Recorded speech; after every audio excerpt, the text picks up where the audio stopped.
Oh, what's up, you guys? Void here, coming back at y'all with another video. This time we're going to be looking at the top 10 best green cards in the Commander format.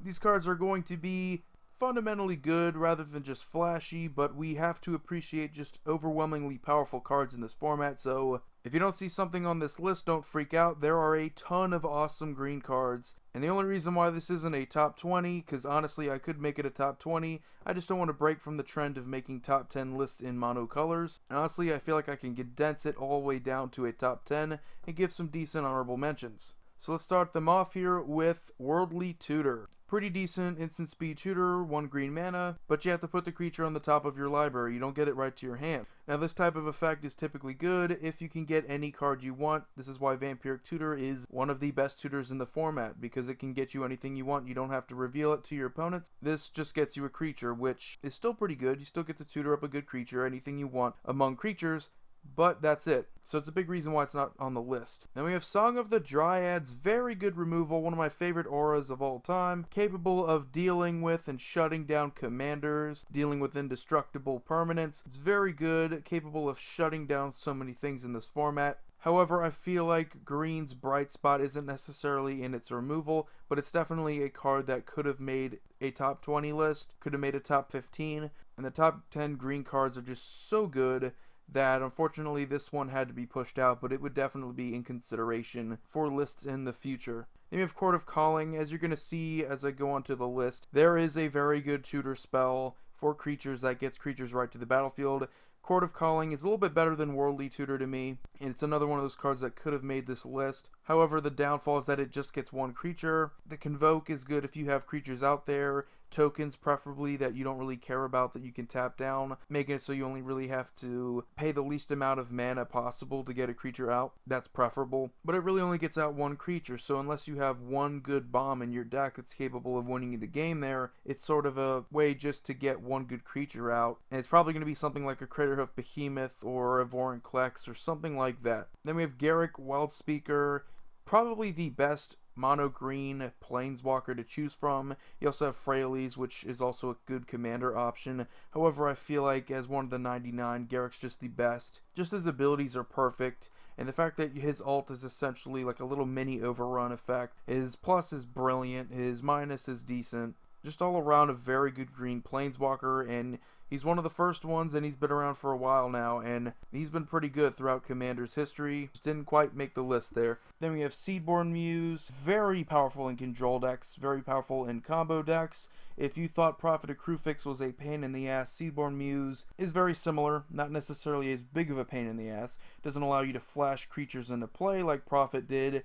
However, it does allow you to untap artifacts, so big benefit there. However, again, very specific to those decks that really need to tap down to play spells on their opponent's turns. So in most green decks, this isn't that big of a deal, unless you're playing control. Again, very good blue creature in green. And the last one we have here is Vorinclex, Voice of Hunger. Extremely powerful Praetor. He is 8 mana though, so keep that in mind. He's super expensive. Very good option though if you're looking for that big creature, but that's about it. He's more like a win more card.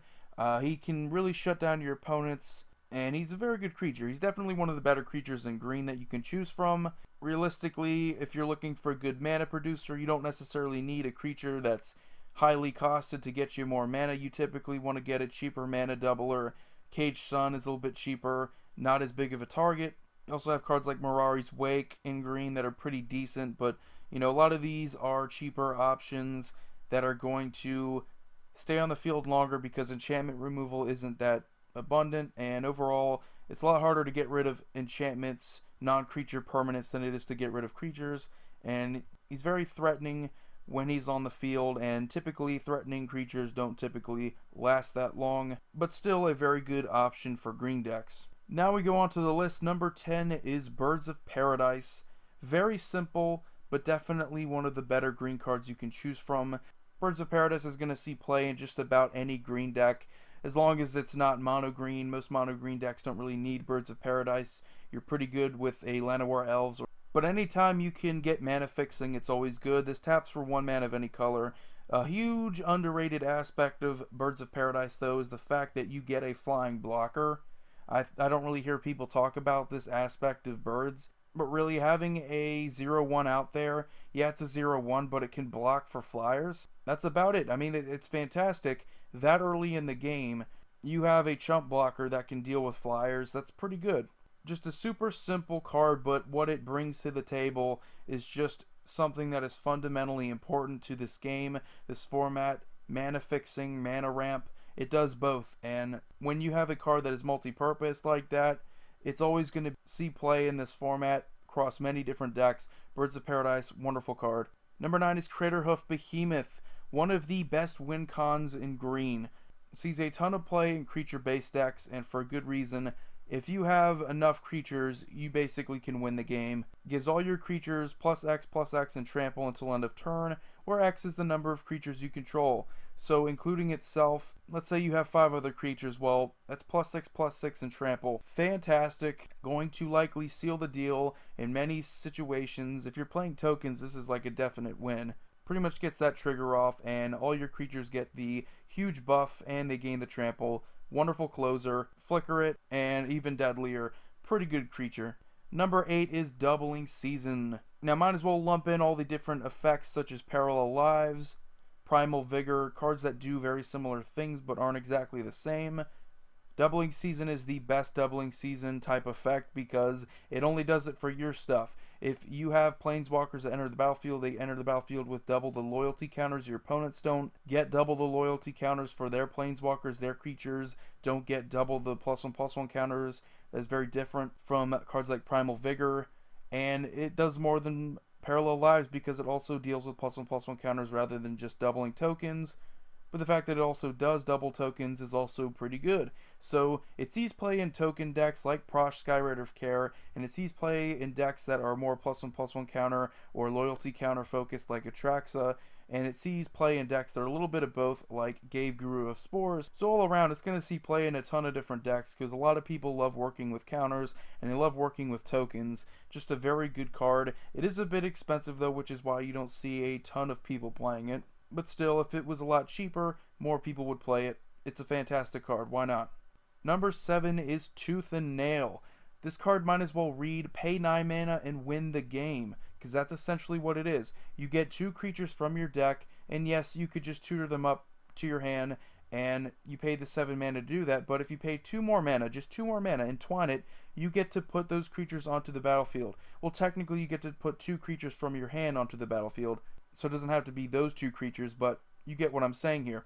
You can basically take cards like Kiki Jiki and Zealous Conscripts, tutor those 2 up, play them, win the game, or you could get Mikaeus the Unhallowed and Triskelion, tutor those up, play them, and win the game. Super efficient. You could even get a Craterhoof Behemoth and some other token producer, get them both out, get a huge buff on all your creatures, and then win the game that way. Just a super efficient card. Again, cards aren't going to make this list because they're fair. They're going to make this list because they're either powerful, easily recognizable, consistent, and capable of contributing to a deck in a way unlike any other card is capable of. So that's typically what's going to make my list, and Tooth and Nail is undeniably powerful.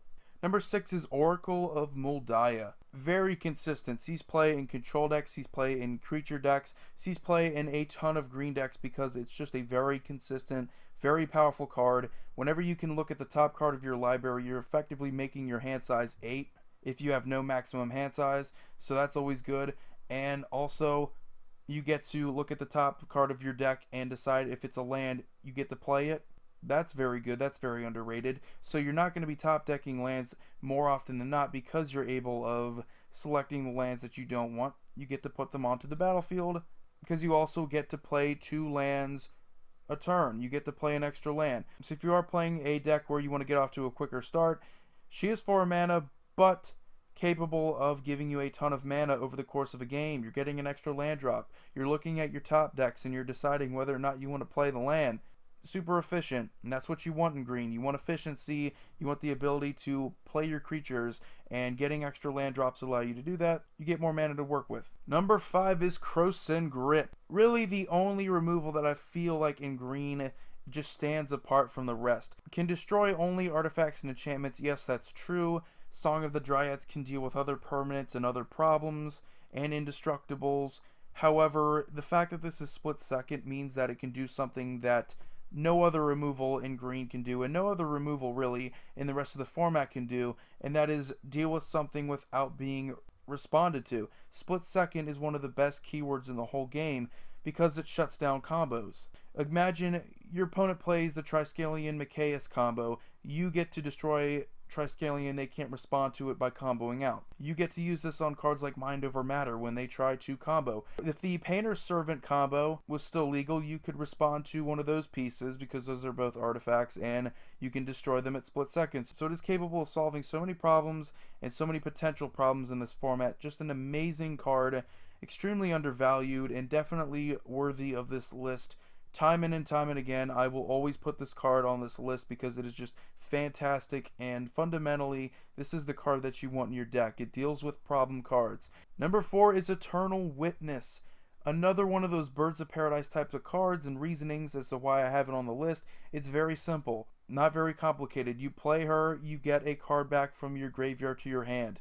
The best thing about this, though, is the fact that you have so many green effects that do this. You get to bring cards, whether it's creatures or just cards period, back from your graveyard to your hand. This gives it to you on a body, which is unlike any other effect.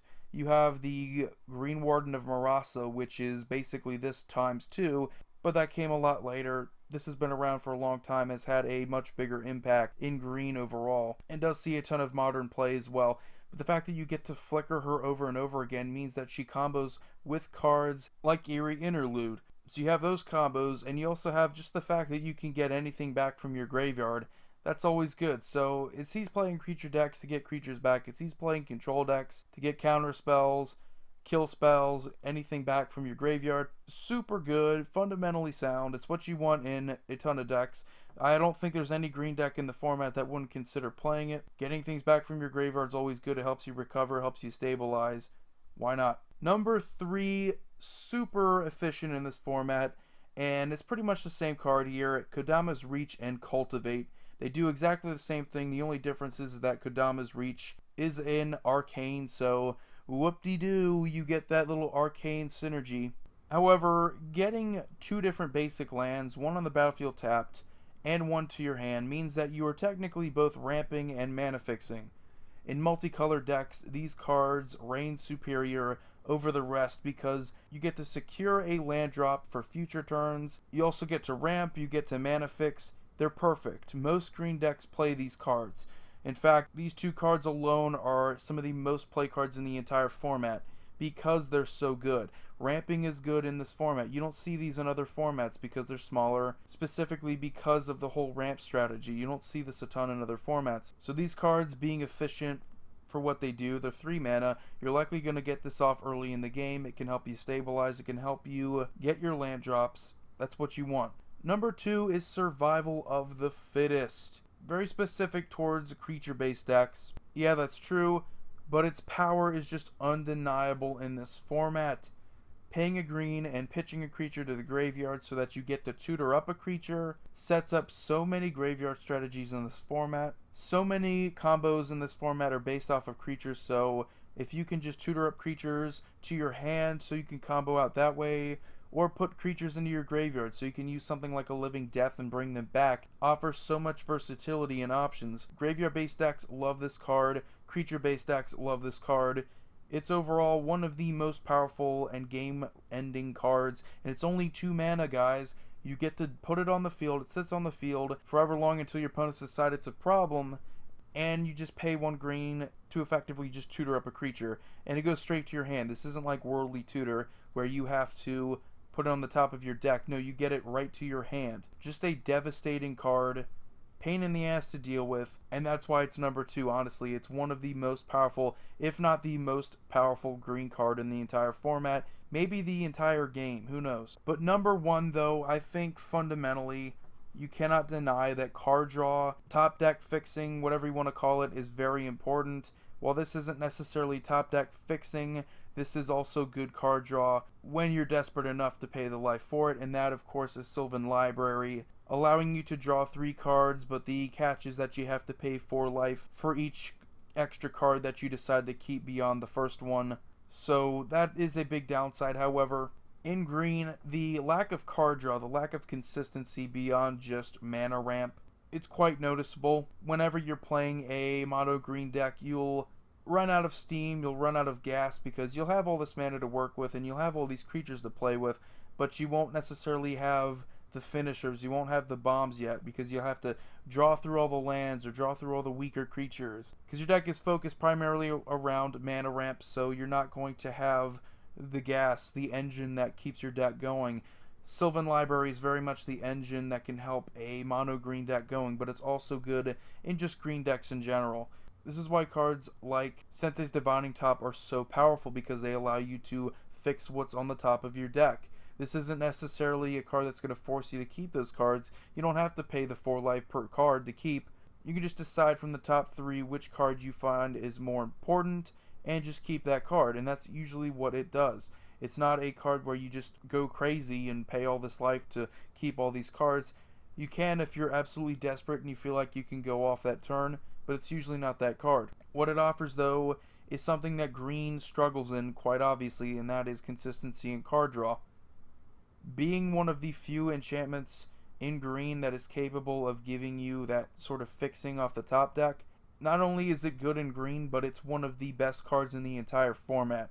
If your deck is playing green, the majority of the time it's likely going to consider this card also. Just a fantastic, fundamentally sound card. It's something that control decks take advantage of and creature decks alike also. Just a good card. So anyway guys, that was my top 10 list of the best green cards in the Commander format. Hope you enjoyed it. Let me know what your top 10 are. Let me know if you have any suggestions. Maybe a card didn't make the list and you're wondering why. Feel free to leave a comment down below. Anyway, you all have a wonderful day. Void here signing off.